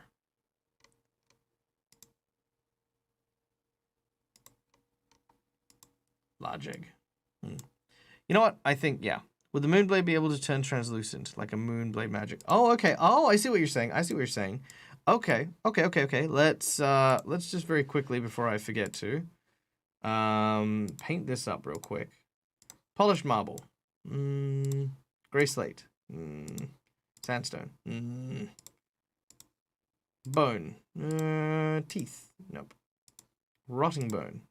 Ooh, I'm getting there. I can adjust that one. So rotting bone, I want that to be a little bit lighter and on the blue spectrum. And I want that to be just a bit paler. And that to be a bit darker. Done. Maybe also on the blue spectrum. Yay, there we go. Okay, good. Happy with that. All right. Now, let's look at the blade. So I like what you were suggesting about the blade. So let's go with the Moonstruck blade. So something like that. Let's look at... Pardon me.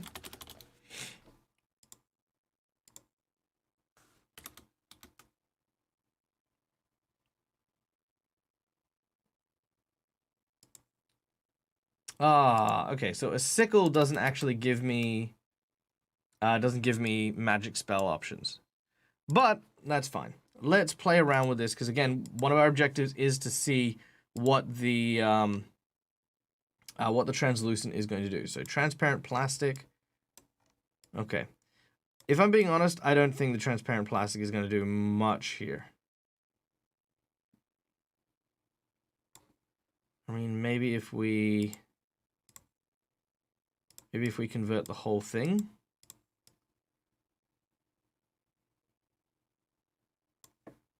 And then maybe if we turn it whiter. Okay, so let's go with mid color is that kind of light blue, low color.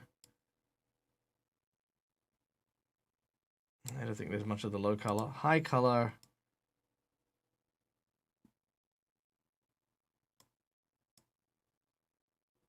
Let's go with that kind of blue. Okay.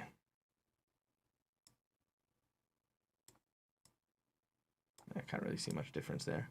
All right, there we go. So there we go. That looks a little more like, yeah, that looks a little bit paler. Maybe let's make it a little less pale, I guess. There we go. All right, cool. I mean, I'm not overly enthused at the translucent there. I feel like that feels like we've just tacked it on. So I'm gonna go on a limb. I'm gonna make an executive decision. I'm gonna say, for now, we're gonna leave the scythe metal. I'm gonna say it looks. We're gonna leave it metal, and we're gonna come back. We're gonna make this one the lighting exercise. So we've got a source of light, which is cool. And then next week when we come back, we will do maybe like the necromancer or something, so that we can do the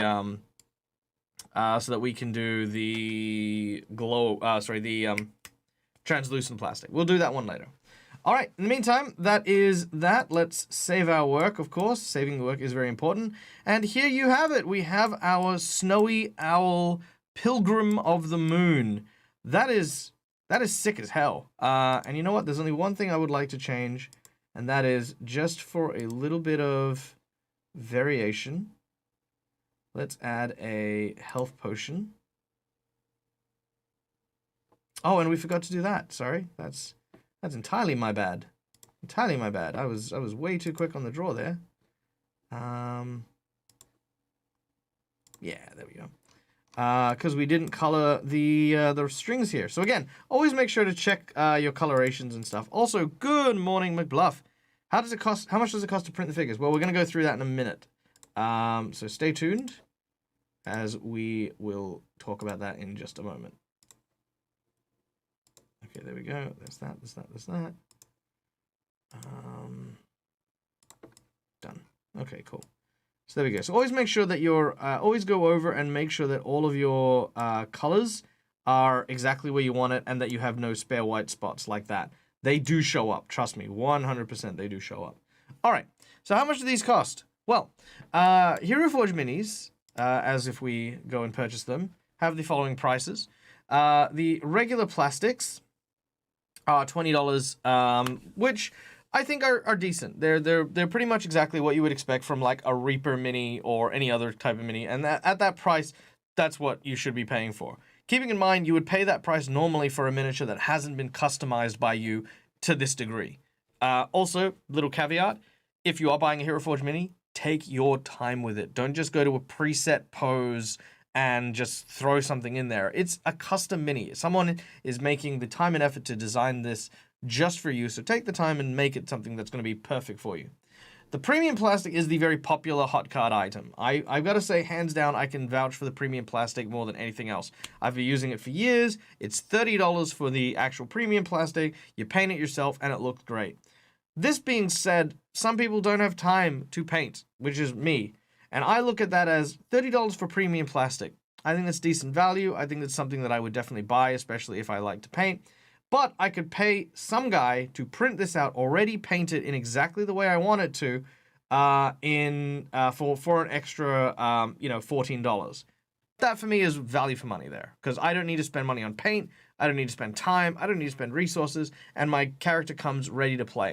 Hey, D-Mystics, what up? Is this in USD or AUD?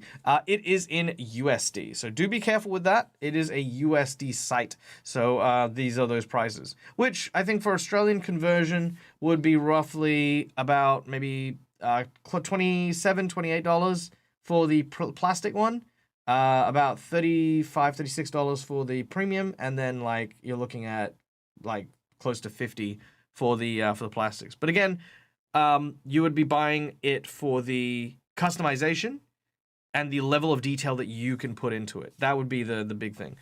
I have a million things to paint, but I would probably get it in premium colored plastic, if only to block out colors until I eventually paint them. That is also perfectly fine. What about the digital figure options? Well, we're going to go into that in a minute. Now, the bronze one, okay, I'm going to be dead honest. Like, the bronze one at $100, that hurts my heart, that hurts my soul. I don't know how I can value that.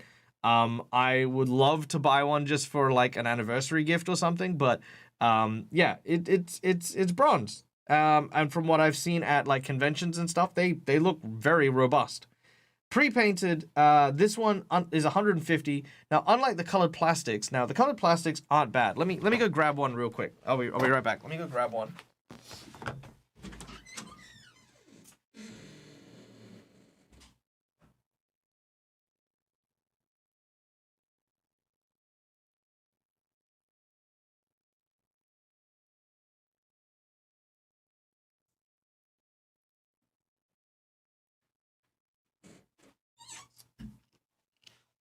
All right, now apologies because I have a green screen, and of course it's going to green screen the green out.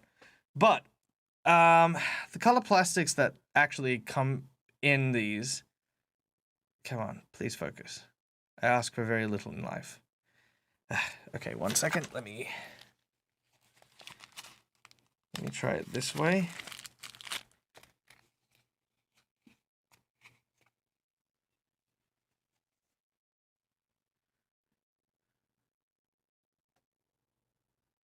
Come on. Focus. Okay. Anyway. Oh, that's almost focused. There we go. Okay. So the pre-painted plastics are actually, yeah, it's blurry. Actually, you know what? Oh, here we go. This is what I do. Ha ha ha. You will not defeat me.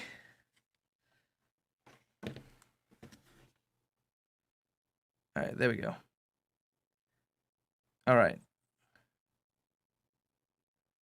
So the pre-painted painted plastics actually come in a decent amount of detail, right? And the colors, they're a little bit muted for what you would get, but for the most part, this is how my Dead Aussie Gamer one came. I had multiple colors on like the teeth for the chest there, and it came across fine. I had a decent amount of differences, and this is yet another one. Again, sorry, the green is cut out, but yeah, these look great, and you know, like for what is in Australian like $50 for a mini, it's like, yeah, if you're playing in a long-term campaign, this is absolutely gold. It looks absolutely fantastic, you know. And they are quite robust, right? Like, you know, if you've got like very, very tiny little things, like you can see her horns there, right? You'd want to be careful with it. But beyond that, no, I haven't had any accidental breaks or anything like that. They've all been pretty pretty good. Come here, you. Adjust my camera. No, I'm going away. All right. Yeah, it's better than what me. Yeah, well, the thing is, it is better than what a lot of people expect it to be. A lot of people expect it to be very much like the miniatures that you commonly get, you know, around the place as well. But these are actually pretty high quality. So there's that. That is my take on the Hero Forge colors. Now, the painted ones are the ones that are hand painted. Now, these stress me out because I think they're going to be great. I think they're going to be absolutely fantastic. But they ultimately have someone hand painting it, and if you scratch it or if you drop it, you know, there's always the chance that you'll end up ruining it. So I don't know. I haven't tried that yet. I haven't tried that option yet, but maybe one day. Now you can get STL files for your own printing for $8. That means if you've got your own 3D printer and you want to go nuts, $8 is all you need, which is fantastic. Alternatively, if you have a tabletop program like Tabletop Simulator, for that same $8, you can create a STL file that'll allow you to use it in your virtual tabletop. This is definitely a plus right now for a lot of people. So as for the digital costs, those two are absolutely fantastic. Lastly, if you have a chance to, you can simply use tokens. And you can print out tokens of characters that you like. You know, give it a bit of zhuzhen up if you'd like. There's recently, yeah, here we go, some recently new frames. There we go. So you can, let's say that I'm playing in a Rime of the Frost Maiden game with this character, because I kind of feel that. I can use maybe that, hone that up a bit, and then select a background. Let's go with a snowy background. And, you know, there you go. That's, that would be my Druid of the Moon. And then you can actually, take that, print it out, or you can, you know, do that whole thing. But yeah, absolutely, you could 100%, you know, get the Pro Edition and just play around with the photo booth options, and yeah, make your own tokens. If you play on like Roll20, for example, what you can do is you can get rid of your. Let me do that properly. There we go. And then background. There we go. You can create a file just like that, and you can get your... Yeah, you can get that as just a standard, like, cool, that is your top-down character. And then you can print that out, you can get that out for Roll20 and other virtual tabletops if you want to use that particular angle. So yeah. All good. It's all fantastic. And of course, yes, this channel is of course sponsored by Hero Forge, so we do get to see some of this stuff. And one of the reasons why I wanted to do this show is because I want you guys to help me build these, because I'm getting each and every one of the legendary minis printed. They're gonna come here, and we're gonna do a big unboxing opening of like, hey, check it out. These are all the ones that we made this season. So I'm gonna be making, I think, like 4 or 5 in total. And then we're going to get them all printed out, and then, yeah, we're going to open them up and see what we ended up with. So, yay! All right. Well, that brings us to the end of today's show. Thank you so much, everyone, for coming and hanging out. I hope that you guys had fun. I had an absolute blast. How much is it for the mini with shipping? It depends on where you are. Okay, you know what? Actually, you know what? Honest to God, I'm going to show you right now because, like, this is probably about as expensive as it's going to be. Actually, let me have a quick look here. So how do I do this without showing off my address to the internet? I know what I'll do. I'll go over here.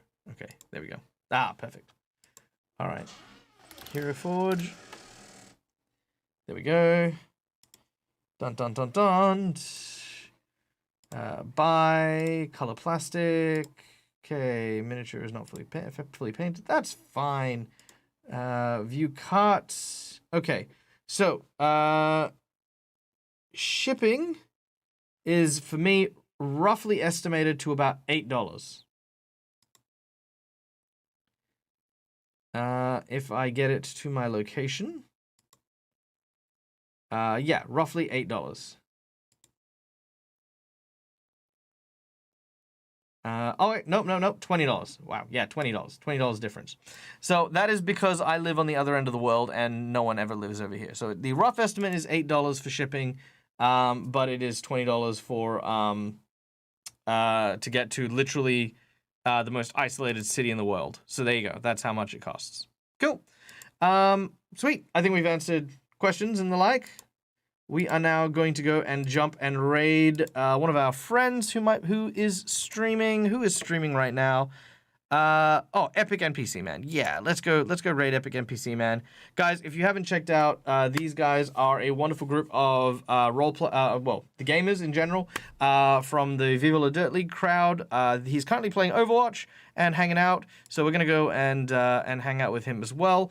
They're from New Zealand. Send them all their love, and yeah, don't forget they're actually dropping a new feature movie, Balin's Route, on the 9th. So this weekend you'll be able to check that out. If you want more information, just ask in chat. Alan is such a nice dude. He's an all-round good bloke. And yeah, hopefully we'll get to hang out and see you guys next week. If you guys want to, I will be back later on tonight playing Curse of Strahd. So do watch this space, and thank you so much for joining us. Till next time, guys, as always, game hard or die trying. Good night, everyone.